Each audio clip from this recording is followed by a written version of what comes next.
Good evening, everybody.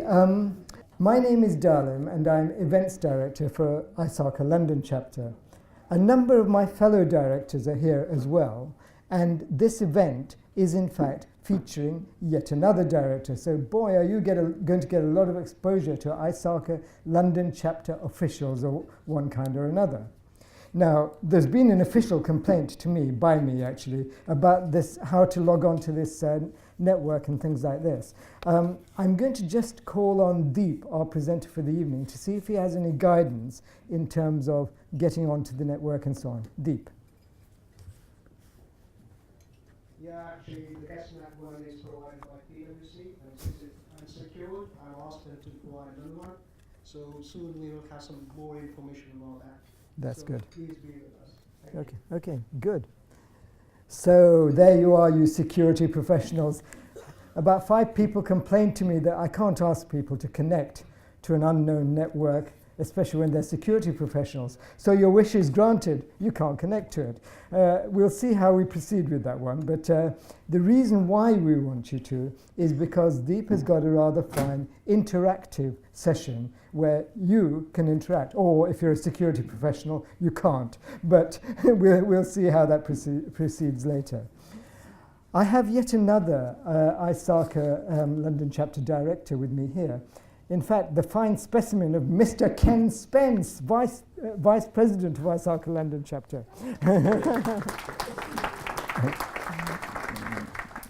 Good, okay. Well, I need to just tell you a few things in the intro slides and then hand over to Sue, who is Sue Milton, past President of ISACA London Chapter. Told you there'll be a lot of us around tonight. And she'll give you some more information, following which we'll go to the main session. In my part, I'm going to rely on Ken to provide some bits of information, just to keep the interaction going. But let's kick off these slides first of all. This is our schedule for the evening. So essentially, we're going to run to about 8 o'clock. With the breaks mentioned there. So there's a comfort break, so if you're feeling uncomfortable, well, you can wait until then, or if you're feeling really uncomfortable, do feel free to go out. Try not to disturb other people around you, but to go out and make use of the facilities and so on. If you need to leave because you need to leave, then likewise, please feel free to do so. If you hear bells, tap yourself on the head, make sure it's not coming from in there. Maybe tap your partners, the person next to you, on the head as well, just to make sure it's not coming from there. Assume it might therefore be an alarm bell, and there are no alarms or fire drills scheduled for this evening. And in that case, we need to head out of, if you can see where I'm pointing it, back to reception and then out that way. Just join the crowd. We're not expecting anything like that, so we should have a clear run and a really good evening event. The topic today is, of course, about risk, GDPR, and you. But I have the other information that we usually deliver, which is about ISACA events and so on. In terms of ISACA events, I've extended it slightly, so it's not just ISACA London Chapter, ILC, but also BCS NLB, our partner organisation, NLB standing for North London branch. So there are ISACA and NLB events here, and any others. So I'll present a couple of slides on these aspects. The first one, in case you're feeling a little bit restless or jumpy or whatever, wait until Wednesday, then come along to the NLB event, which is entitled Keep Calm. Want to be a millionaire? It is, in fact, 2 sessions. One of them is a I was going to say meditation session. It's not actually. It's a stillness and look inside you type session, which means after a busy day, we're getting increasing numbers of people coming and saying, ah! I don't know if you've heard that recently, but I will do it again on request later. But and we say, great, come, sit, let's just take it easy, reflect, and look inside ourselves a little bit, because we're managing these crazy situations all around us, aren't we? Giving instructions, telling people what to do, multitasking, etc. wouldn't it be good if we just make sure that we are okay inside as well? So that's the calm part. The want to be a millionaire gets people all excited again afterwards, of course, because we have somebody who's 21 years old and has been a millionaire since he was 17. Poor chap. How did he do it? What ideas and advice does he have for you? Come along on the 14th and find out. I do think, actually, that although I've said here the event is full, there may be places, but if you particularly want to come and see me, and I'll see if there is a standby list or whatever, and you might be able to come. Let me know. Then on to the 23rd of January and our own event, which is on analytics, cyber threat analytics. So we have a session at Deloitte, which will be our first session for a long time at Deloitte. And there we have a couple of Deloitte people. In fact, we have one director and one partner talking about the topics you can see there on screen. So that will be a session at Deloitte. Note the 6 p.m. start time, and it's at Deloitte New Street Square. You know that area which they call, or we call, Deloitte campus? There's a whole load of buildings around there near St. Paul's. It's there. And the registration for that is now open. Gosh, this is dynamic, isn't it? So it says there, registration open soon. It's open already. So do register there when you want to and come to that event as well. 25th of January, NLB again, and something that will be familiar to many of us, the Internet of Everything. Now, the speaker is Cliff Wilson, who did a really good job here, I think you'll agree, as one of two speakers a couple of months ago. In fact, he was so good, we had lots of requests for more of the same. So rather than deliver more of the same to you, we're delivering it at NLB. There'll be an entire session by Cliff, lots of things about the Internet of Everything, lots of links and other information, lots of good other information that you might be able to benefit from. And then finally, we have another ILC event, the February ILC event, which is on third-party assurance. What I'm trying to do is to run a regular series of topics across the ILC staples, which are to do with compliance, risk management, assurance, governance, security, and also cybersecurity. So we're running through those, and we've got to the letter A. And the letter A is, of course, assurance, and that's what we'll be talking about in that session. Some more good news about it is that our own president, Paul White, will be joining that session as well as a second speaker. So that should be another really good session coming up on the 23rd of February, with the registration due to open before long. Okay, let's go to the next slide. And here, I just want to tell you about some things other than the events that we're running. We're running three kinds of events actually now, three streams. One is these regular monthly evening events. The second is what we call event extras, which are things which are typically not hosted by ISACA or in our usual sort of places. They're run by other people, and ISACA has associated with those other organizations. And Sri, my colleague Sri Akunuri, who is or is not here today. Nobody claims to be Sri Akunuri, so I presume he's not here. He's not here today. Oh no. Sri is running the external events portfolio. He's our external events director. He needs volunteers. So if you want to volunteer to help at the SC Congress, then please get in touch with myself or Ken and tell us, and we'll take your name and give it to Sri. We are also running a third stream of events as well. And these are called academic relations events at universities and other institutions. Rehan Haq, another fellow director of ours, is in charge of that portfolio. And in fact, we will have some more things at places like East London, University of East London, Kingston University, and places like that. But none are labelled for you this evening. Good evening, everybody. I'm Sue Milton, and I have 7 minutes to inspire you to come and join the board. That's all of you. Ready? Okay, let's get started.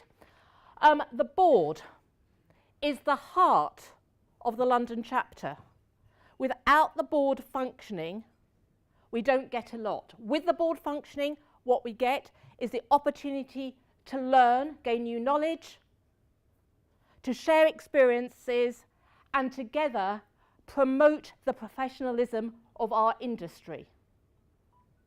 With a membership, the board supports ISACA in achieving its global mandate, which is to build trust in and get value from information systems. So, if together we can do that, then who are we looking for to come and join the board? We're looking for professionalism, but not only that, we are looking for people that I call community self-centered people. What do I mean by that? We need people that wish to share their experience, their talents with the community, in our case ISACA, but also to be self-centered enough to want to perform well and get something out for themselves. And the best way of doing that actually is to join the board, because for many people it is the first opportunity to understand how organisations run from the top. That means you have input into strategy, delivering business objectives, managing the finances, and also managing risk, security, and control. It's all about governance. So we want people that feel they can put a lot in at high quality, but also get a lot out. Now, ISACA obviously doesn't expect you to do this totally for free, so you get payments in CPEs. All right, so those are the incentives. But the other one is that you get a lot of exposure internationally through ISACA and other opportunities that occur. Now, for some of us, you may think it's just a step too far. If it is because you do not wish to take on the responsibilities of a director, then what I suggest is come and speak to us and think about becoming a London chapter apprentice. And what I mean by that is come and shadow one of the existing board members in their role, assist, learn, and perhaps in the future take on that full directorship. Or if you already have broader skills, then come and join the Audit and Risk Committee or the Nominations Committee. Now, of course, none of that happens with a little bit of a framework. So what we need to do is think about why, the what, the where, the how. So let's start with the what. The board of the London chapter is like any other company board. We are registered at Companies House, and the Companies Act 2006 applies to the board directors. We are governed by the Act, but also by ISACA International, the Nominations Committee, and in the end, full accountability goes to the membership. Why do we have such a structure? Well, a leadership team is required by ISACA International for all its chapters, and the key roles are duplicated throughout the ISACA world. The London Chapter Board is very fortunate that it meets monthly, and it meets here in this building at PwC.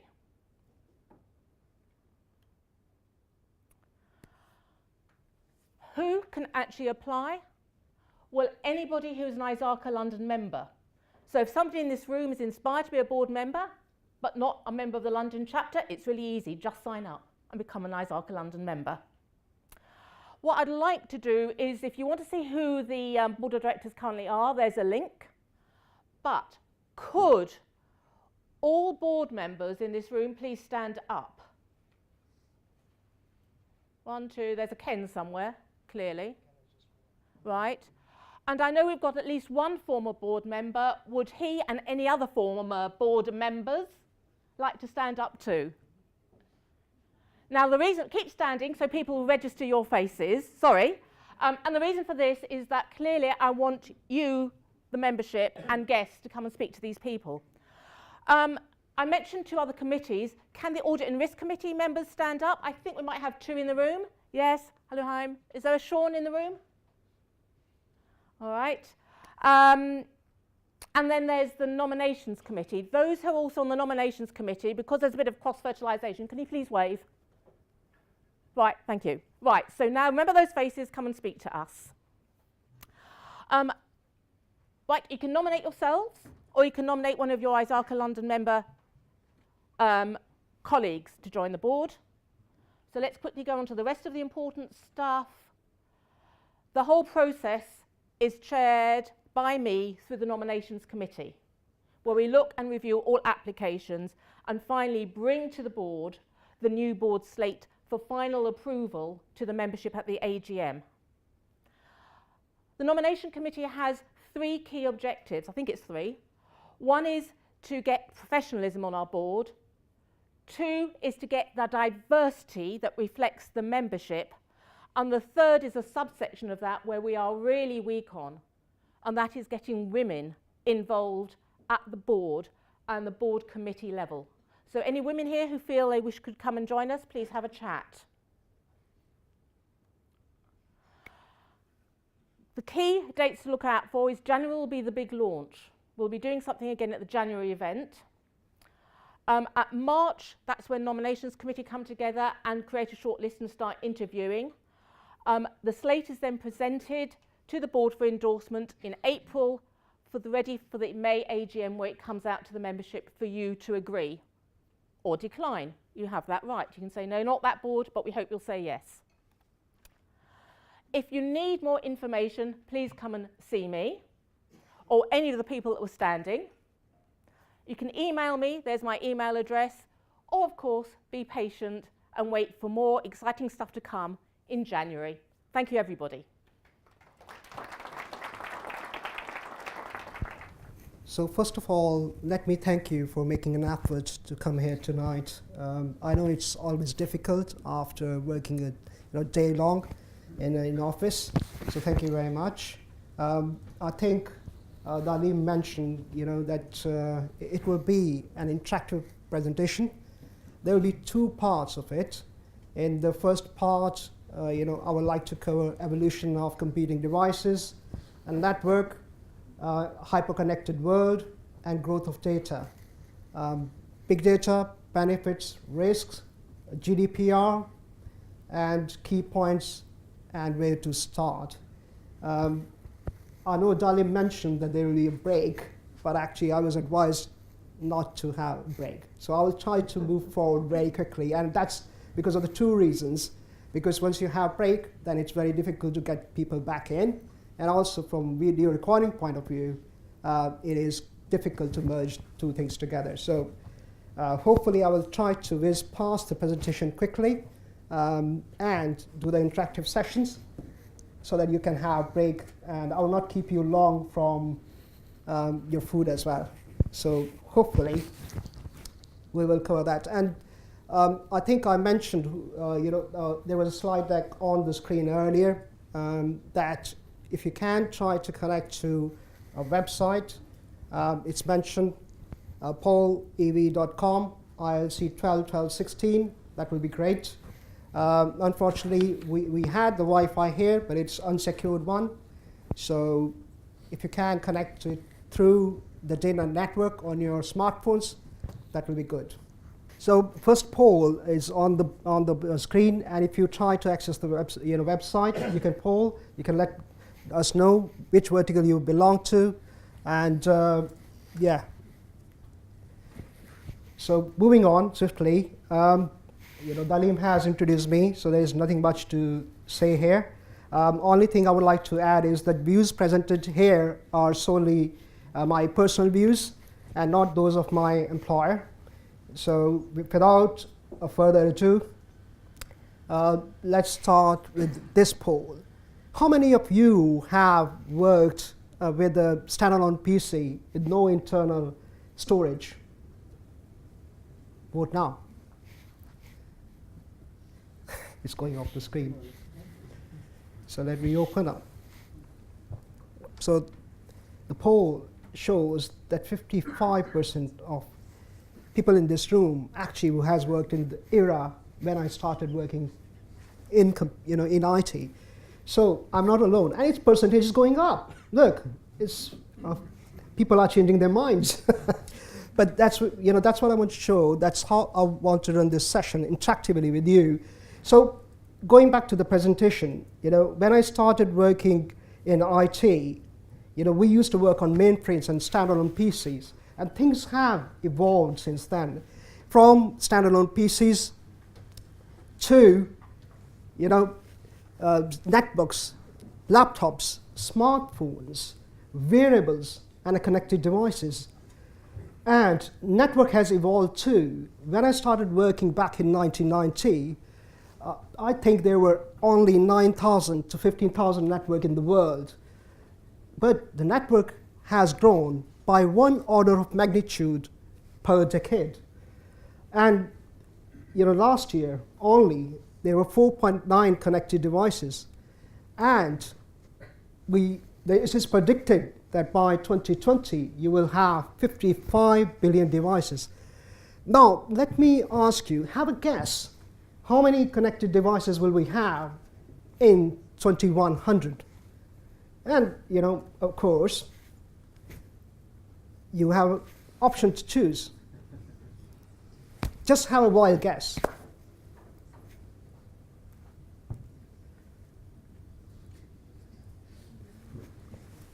So I will open the poll so that you can see how it's progressing. Unfortunately, I cannot get it full on the screen. So the correct answer is 10 raised to the power 24. And just to give you an idea of magnitude, that is as many, it's equal to known number of stars in the universe, and it's 100 times more than all the grains you will find on the beaches across the globe. And of course, as the computing landscape has evolved, network has evolved, and we are moving to hyper-connected world, the data is also growing at very fast pace. You can see over 2.78 million YouTube viewers, over 350,000 new tweets every minute, and I'm talking about every minute, not every day. Over 20 million messages sent through WhatsApp. $250, not 250, 250K US dollars spent on Amazon. 70,000 hours watched on Netflix, and 571 new websites coming online every minute. And we have not counted the connected devices yet. So the rate of growth of data is exponential. And as per IDC, the data is projected to grow to 40 zettabytes by 2020. And the fact is that 70% of this data that will be produced by individuals. But 80% of this data will reside in the enterprise. And what it means is that enterprises will end up being responsible for protecting and management of this data.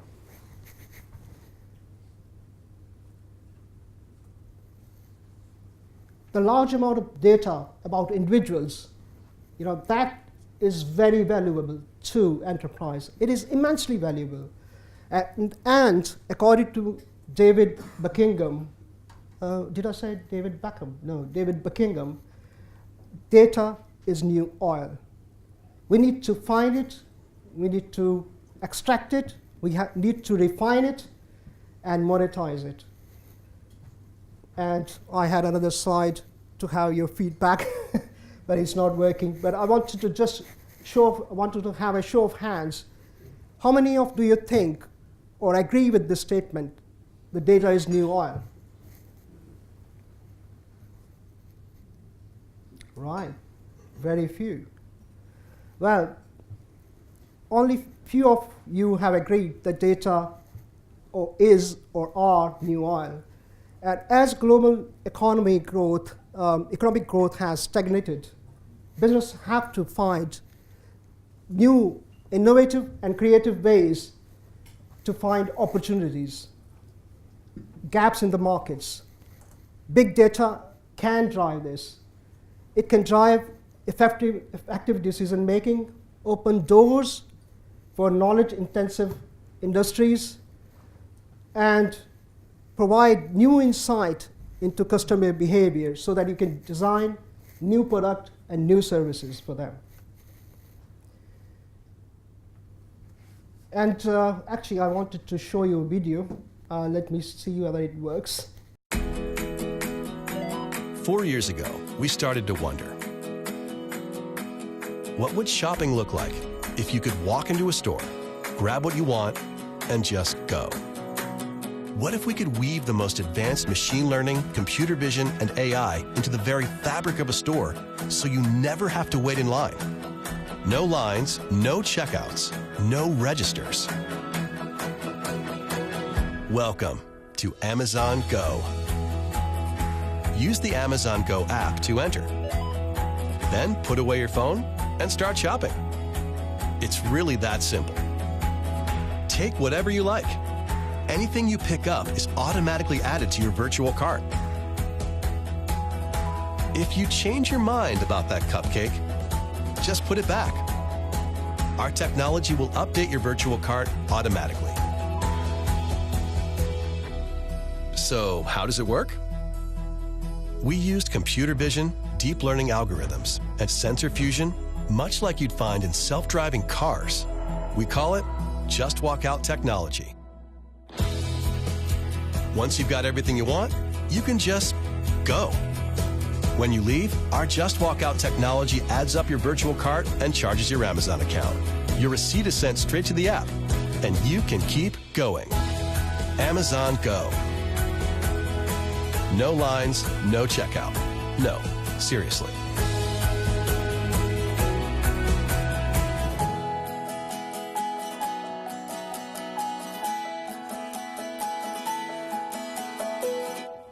You know, Amazon Go certainly is an amazing thing. It will certainly enhance the experience of customers in the retail sector. It is no doubt it is going to revolutionize the retail sector.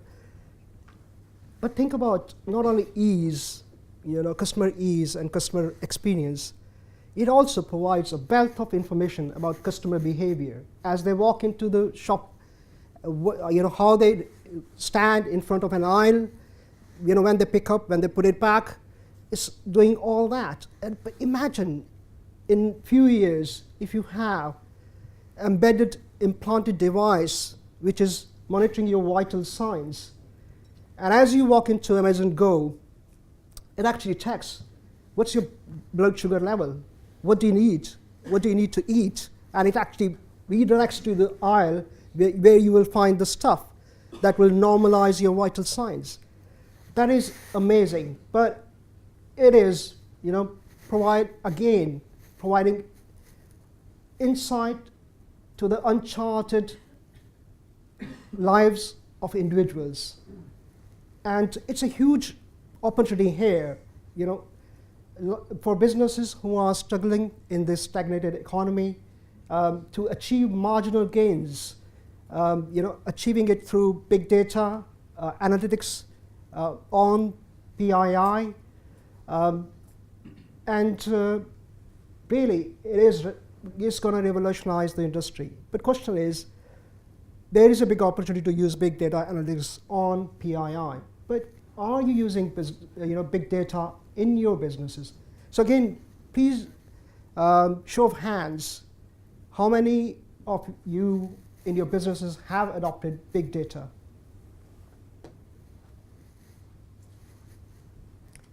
Only few. Well,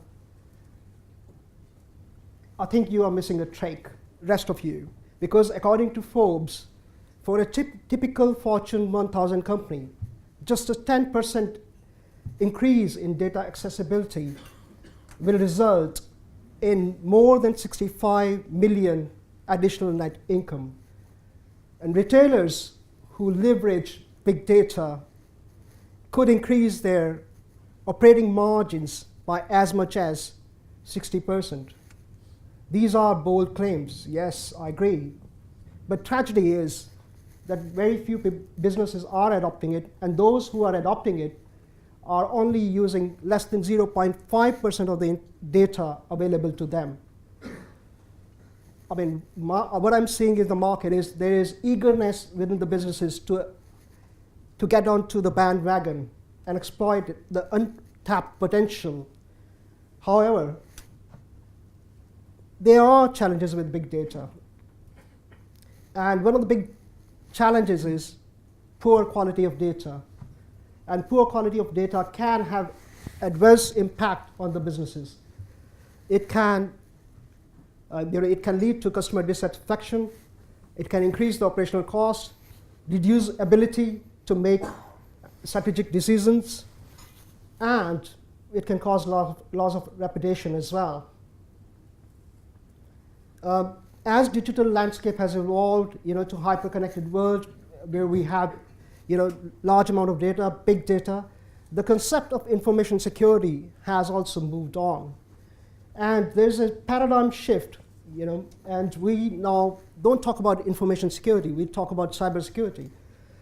And concepts like state-sponsored attacks and advanced persistent attacks are almost exclusively used in cybersecurity. The threat landscape has evolved too. Gone are the days when, hackers for fun used to hack the organizations. Today, cyber attackers are very well funded.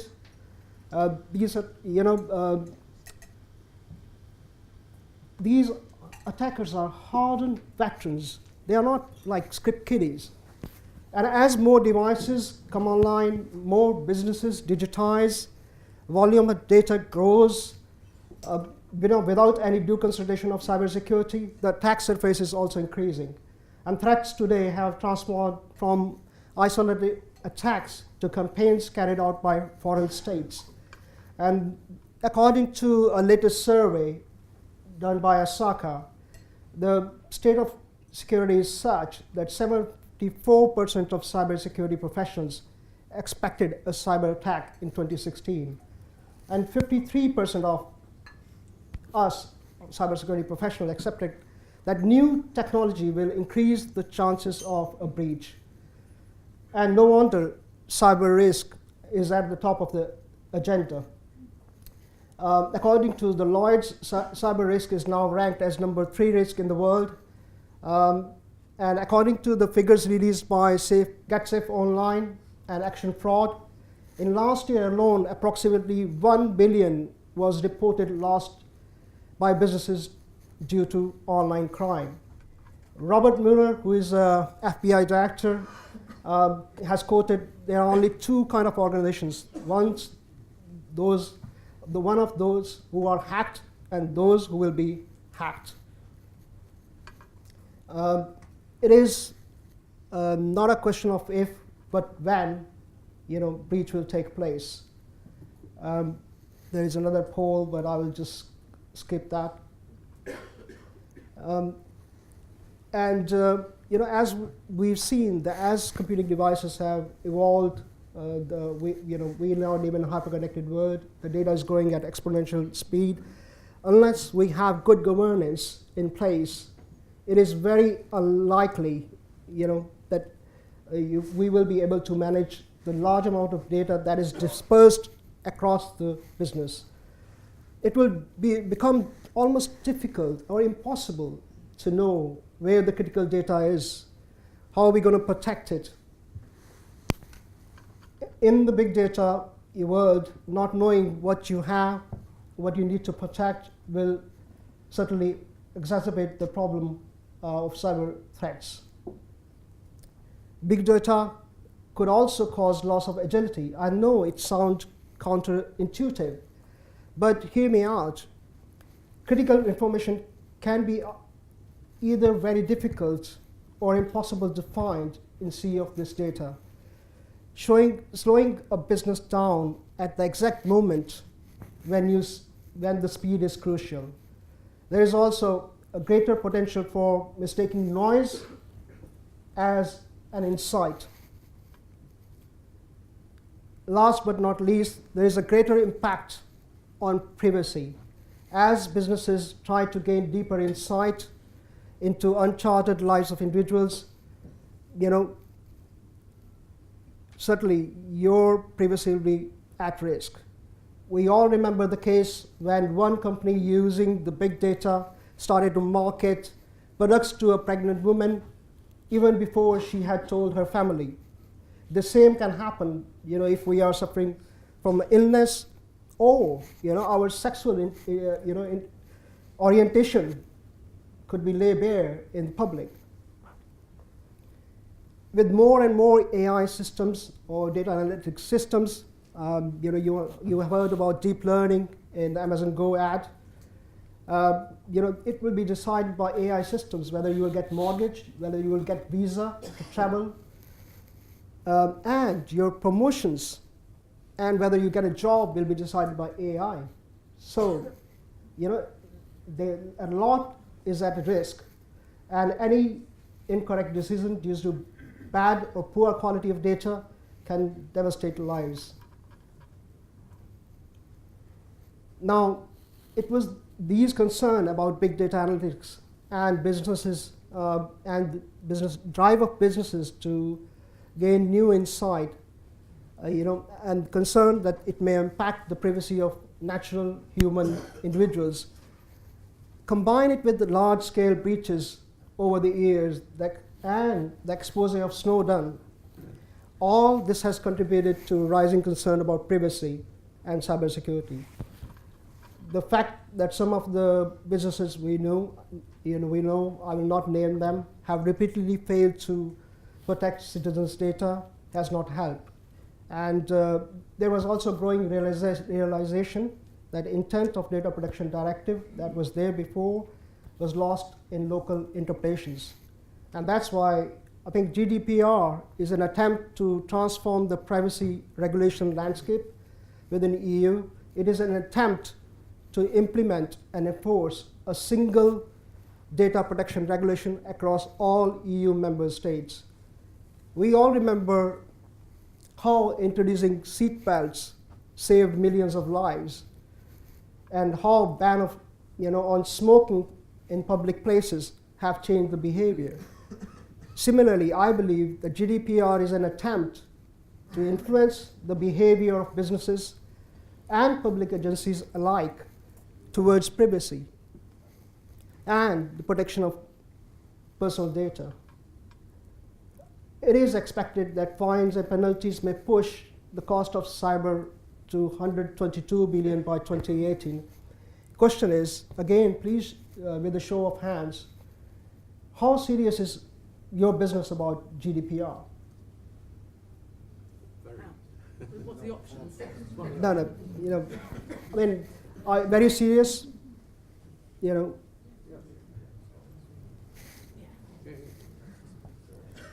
moderately serious, not taking it seriously at all, and I think the rest of us in here, we are not sure. But what is fascinating is that most of the people here and their businesses take it seriously. It is quite interesting because, it is certainly going to transform how we do the business, and it will have impact on our businesses as well. Let me quickly go through the actors and roles that are proposed in GDPR. And Data Protection Supervisory Authority is just like Information Commissioner.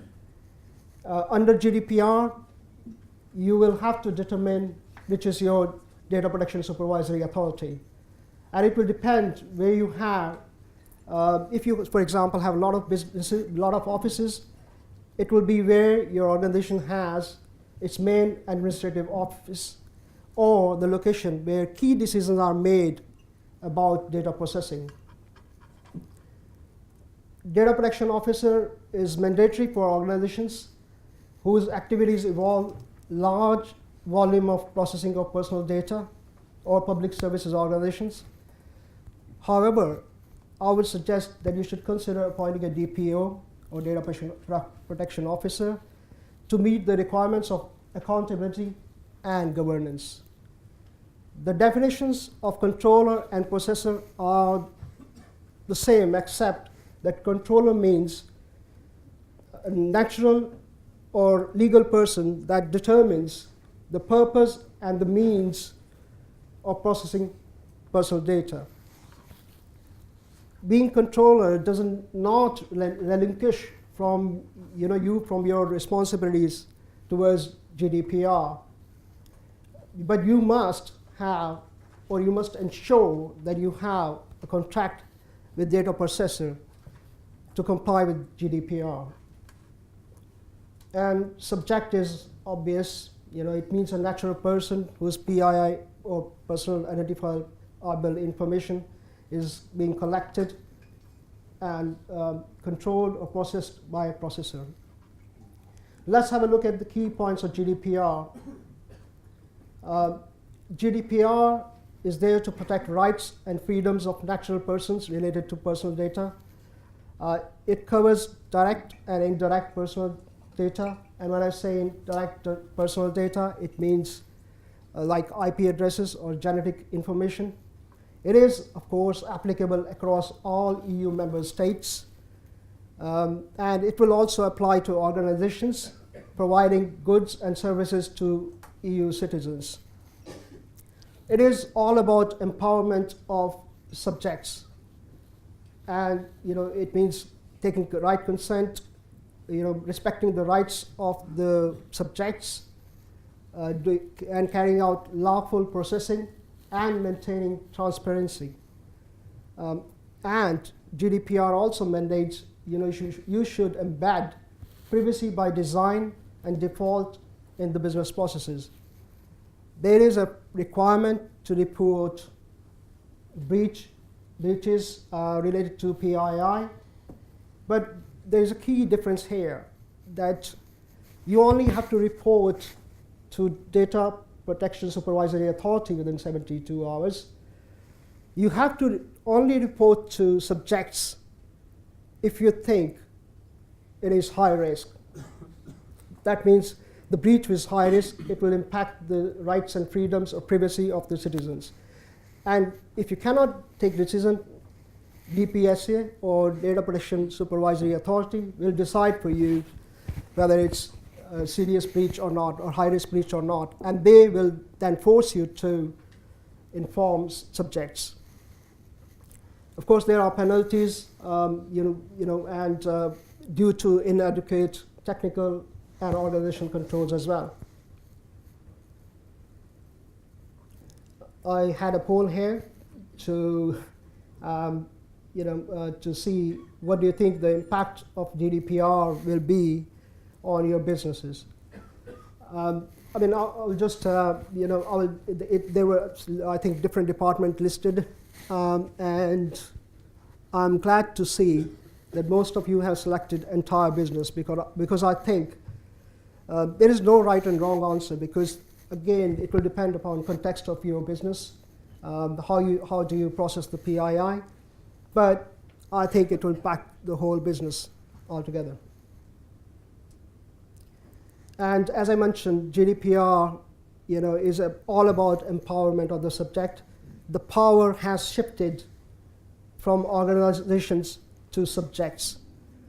There is a new concept of accountability, and that means that your pre-check consent is not permitted. You have to get the explicit consent, and if you're, if the way you process the PII changes, you need to get the consent from the subjects again.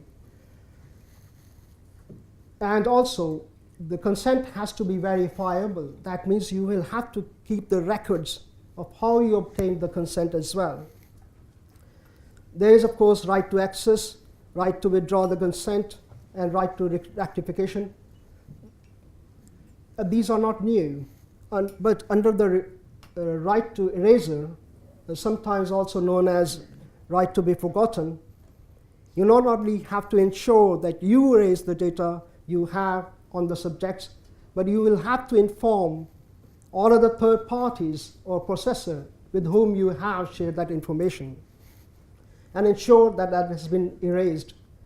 A right to data portability only applies to controller if the data processing is automated. And both controller and processor are accountable. The relationships, interactions, and communications between data controller and data processor should be documented, because you will have to demonstrate and provide the evidence that you have carried these out. Now, right to restrict the processing is an interesting one.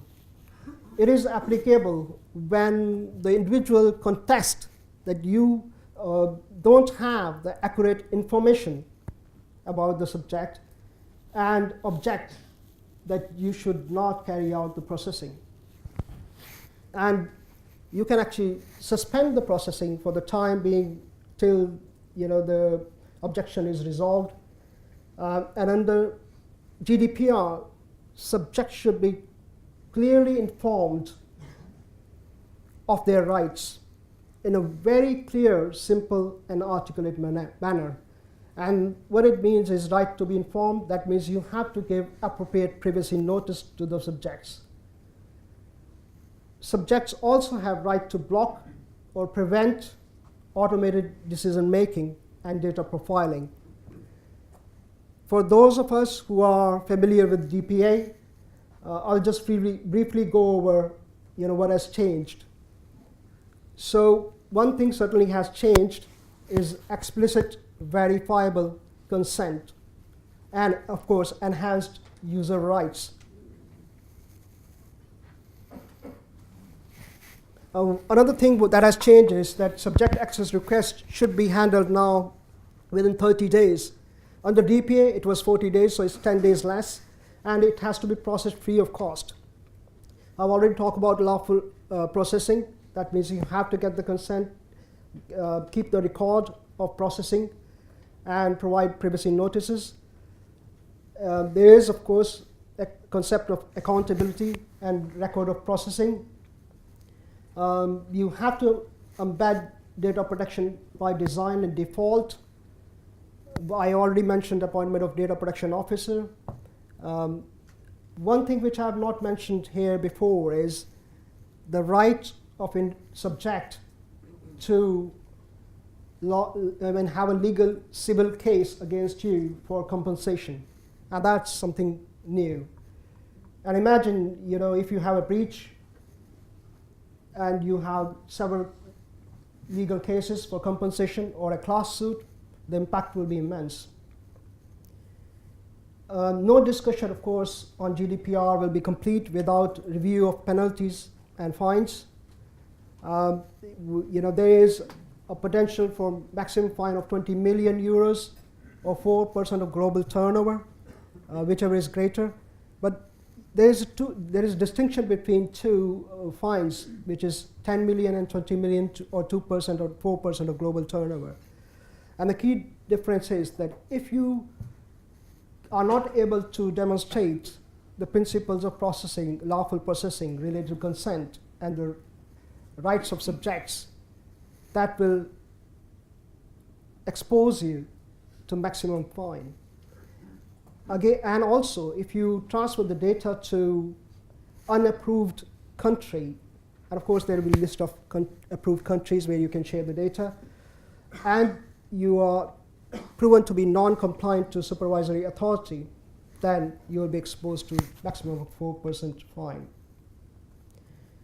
Now that we have covered the highlights of GDPR, I had a poll as to what do you think is the biggest challenge to meet the compliance.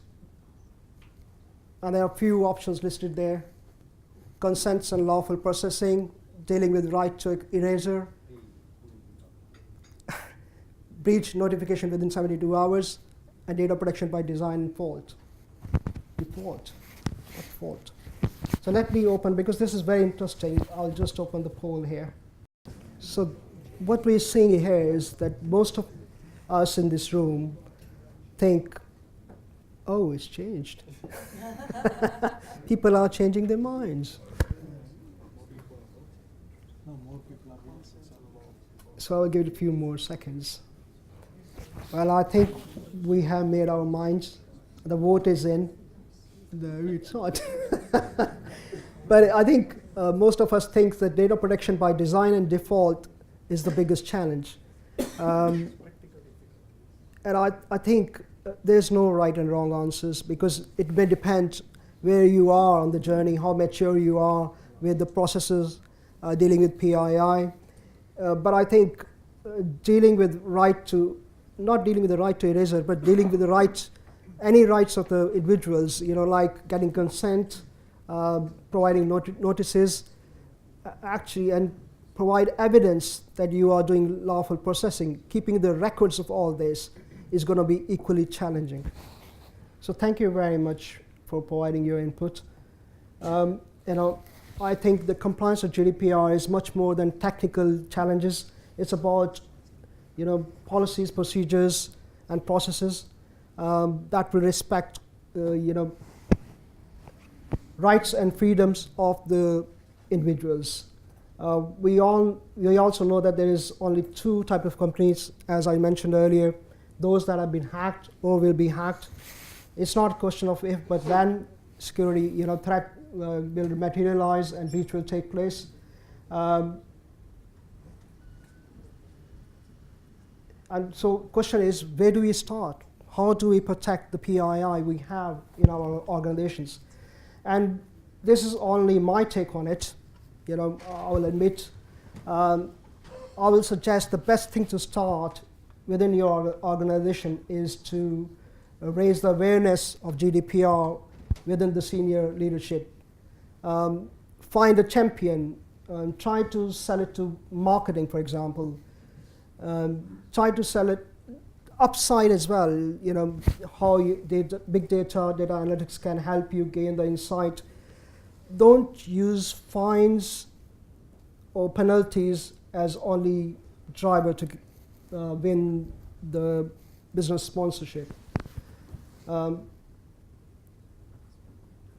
think obtaining the leadership commitment is crucial. Without leadership commitment, the project will have no legs. Once you have that, understand your business. Understand the role of business first, whether it is controller or processor, or is it third party. Remember, data controller have to maintain the consent, record of consent, issue the privacy notices. Excuse the pun, but controller have to control what happens to data, where it happens, what processes will take place, and where it will be stored, all these things. And we need to understand the business landscape, also identify the key stakeholders you need to engage to get this project going. Understand the applications and support, applications that are supporting those processes, infrastructure that is supporting those processes. Understand the drivers, why you're collecting the PII. Understand the threats and risks. And once you have that understanding, assess the current level of maturity you are at. Analyze and define the target state where you want to be. And when you develop your strategy for GDPR compliance, ensure that you consider privacy by design and default. Take a user-centric approach to data lifecycle management. Don't forget cybersecurity, data security, and security incident management processes as well. And it's not one-off exercise. You will have to continue to do periodic assessments and continuous improvement. I had another poll. At what stage you are on your journey to GDPR compliance. So if you'd like to vote.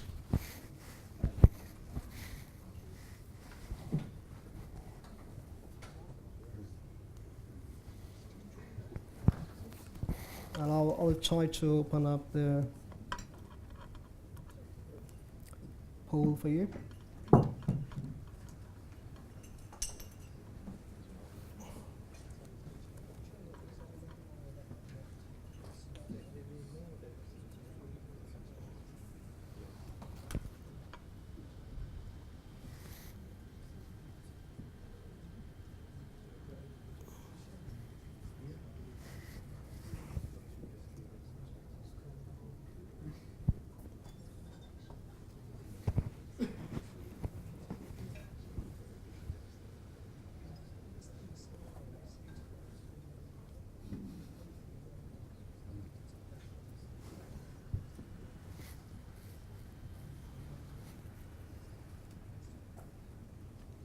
So I think if we take a consensus within this room, most of us are aware.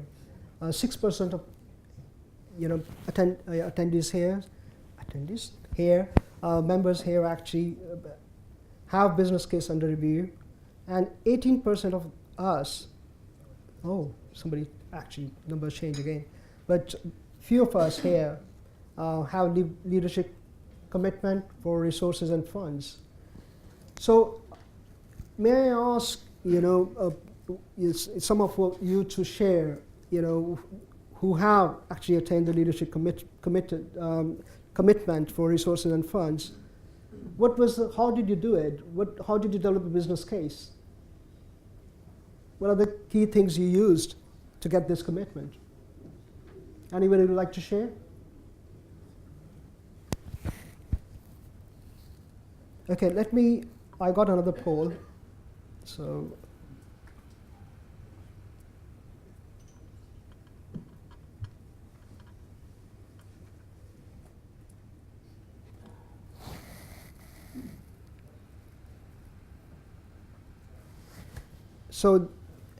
this poll is about which of the following will resonate with your leadership to win the support for GDPR.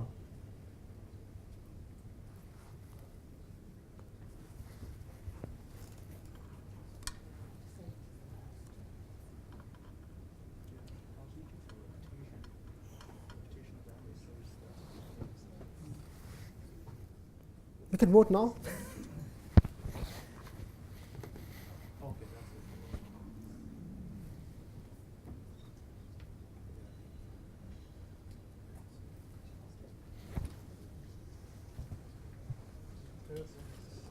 Is it working?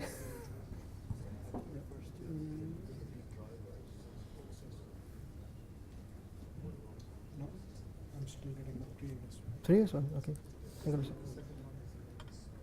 Yeah, basically, the aim was to find out, what is the key drivers you are using to develop the business case. What do you think will work in your organization? Some of the, organizations, the leadership is driven by fear. In other cases, it's more on, what value will we get out of this. So I just wanted to have a consensus. Will you use one or two or both to get the commitment from leadership? And that's what I want to share with the audience as well. I think we have actually first part of the session has been completed. We can start with the second one. Yeah. So basically, first thing I would like to do is in this part of the session is please work in groups, introduce yourself on the table. And you have 5 minutes to do that, and then I'll ask you to do a workshop based on a case study I have. Attention, please.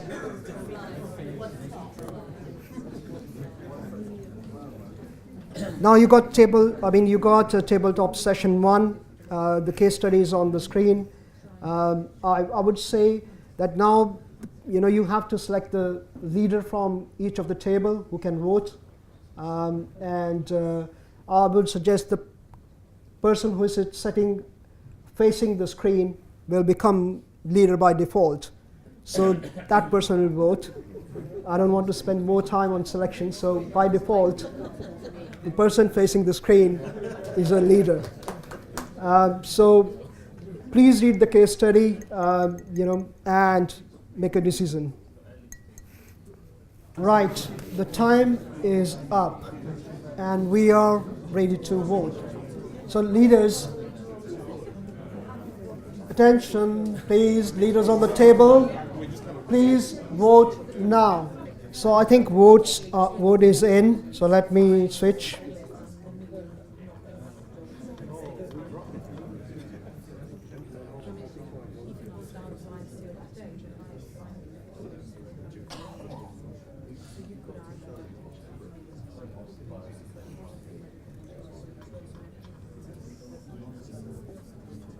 So we have votes in, and majority of you think, oh, no, it's not going to change now. Don't change your mind, please. You made a decision, you issued the letter to retailer, so you actually agreed that you will give warning to the retailer and demand an action plan to comply with GDPR within 1 year.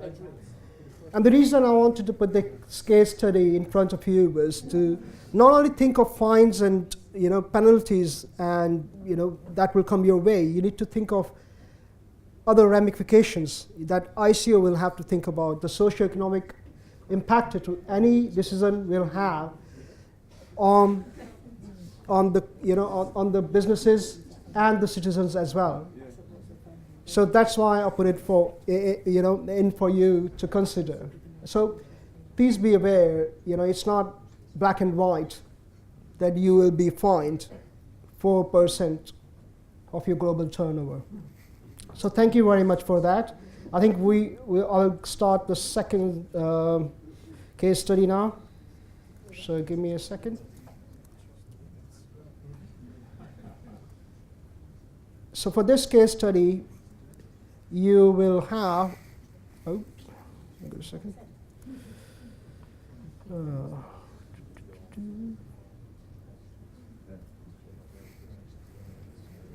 Right, so you have 10 minutes for this, and the time starts now.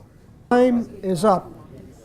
So please, can I ask to basically start going from one table to another? Probably that's the best way. So, John. But what exactly do you want? Because we haven't got a list to actually choose from, have you? That's why I wanted you to come together and say what are the key points you would like to present. Okay, basically we decided we would approach this by saying to the main board that you could be personally liable for a fine of up to maybe 4% of your turnover. We only want 150,000, which is about £10,000 a month, to keep us going. So you give us that money and we'll protect you from these potentially large fines. Business case closed. Right. So the rest of the audience, you are the board members. Will you approve it? Show of your hands, please. Nobody will approve it. It depends. Is he giving No. a cast iron guarantee that Yeah. he will be personally liable if his policies don't work? Sorry,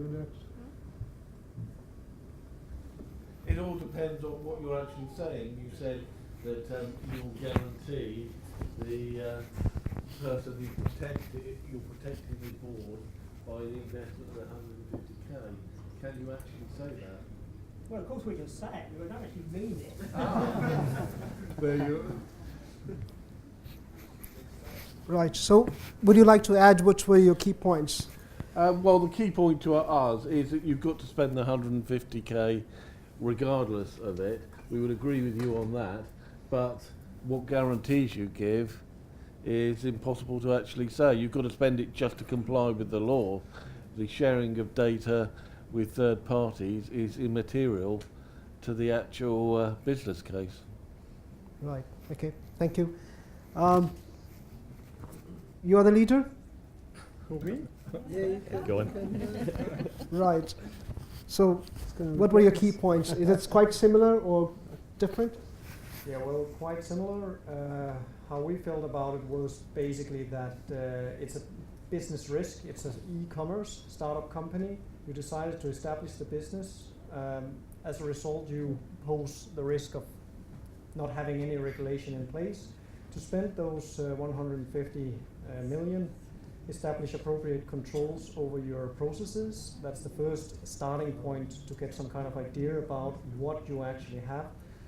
You can also start by understanding where your data, which kind of data you have in your data repository. Protect the key data. Right. Thank you. I'll go around in this table. Was it quite similar or anything else to add? I think basically, I mean, some of it depends on the actual nature of the website popularity. Was it just people going onto the website, going to one page and then disappearing? But assuming that it was overly popular, then we just said, well, yes, they did have to spend 150,000 if they want to continue growing.